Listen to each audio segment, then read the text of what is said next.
Thank you very much, Chairman Rogers and Ranking Member Smith, for holding this important hearing. As the 2022 U.S. National Security Strategy stated, the Indo-Pacific is the epicenter of the 21st century geopolitics. The Indo-Pacific theater encompasses over 35 countries, 15 time zones, and is home to over half of the world's population. It is evident to me that success in the region will be a result of multilateral approaches. Secretary Austin has stated that we must use every tool at the Department of Defense's disposal in close collaboration with our counterparts across the U.S. government and with allies and partners to ensure that potential foes understand the folly of aggression. The work that we do with our allies and partners plays a crucial part of our ability to deter conflict.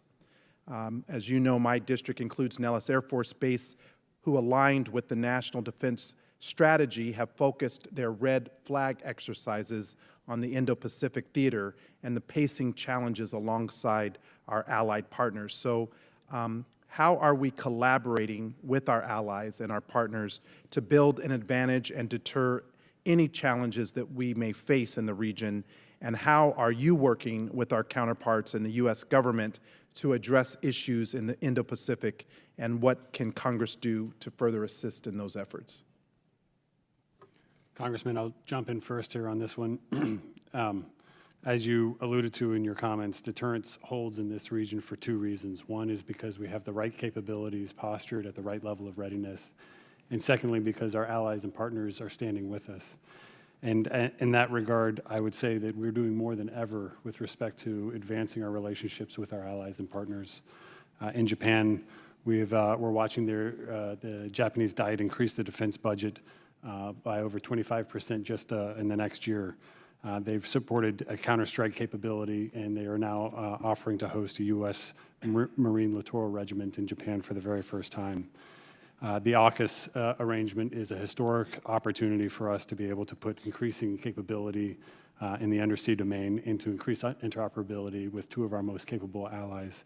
This is the sort of story that we're seeing repeated throughout the region right now among all of our defense treaty allies, but beyond that as well with all of our partners.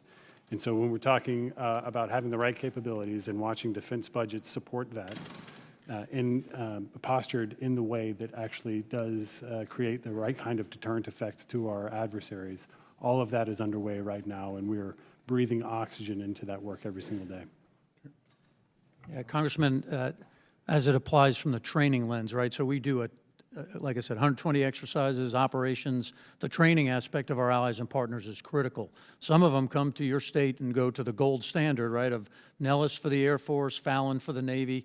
And the intent that we're trying to push in the approach is to take that level of training and connect it from Nellis to Australia, to Alaska, to Guam, to Japan. And if you were to think about a training range that spanned that size and scope, and allies and partners from anywhere in the region could jump in and get high-end training like you're used to and the Air Force is used to at Nellis, that's a pretty good path forward. That's our approach.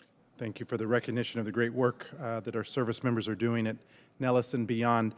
Finally, we know in states like Nevada, many of our constituents are feeling the effects of the climate crisis every day, and the Indo-Pacific theater also experiences some of the world's most damaging events. Often they are fast occurring and unpredictable. So what are some of the actions that are being taken towards work around climate resiliency? Congressman, the first thing that we're doing right now is spending a lot of time with our allies and partners in the region talking about what they're seeing in terms of impacts of climate change, in particular for defense and security requirements where our department is most focused.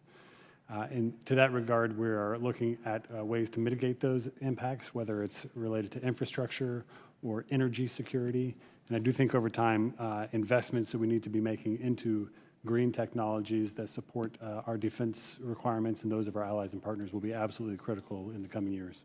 Great.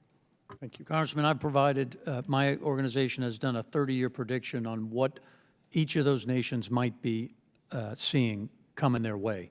And they can use that for understanding preparedness, and as we work projects and other things, we make sure we're supporting anything through the concerns of climate impacts. Thank you Gentleman's very much. time's expired.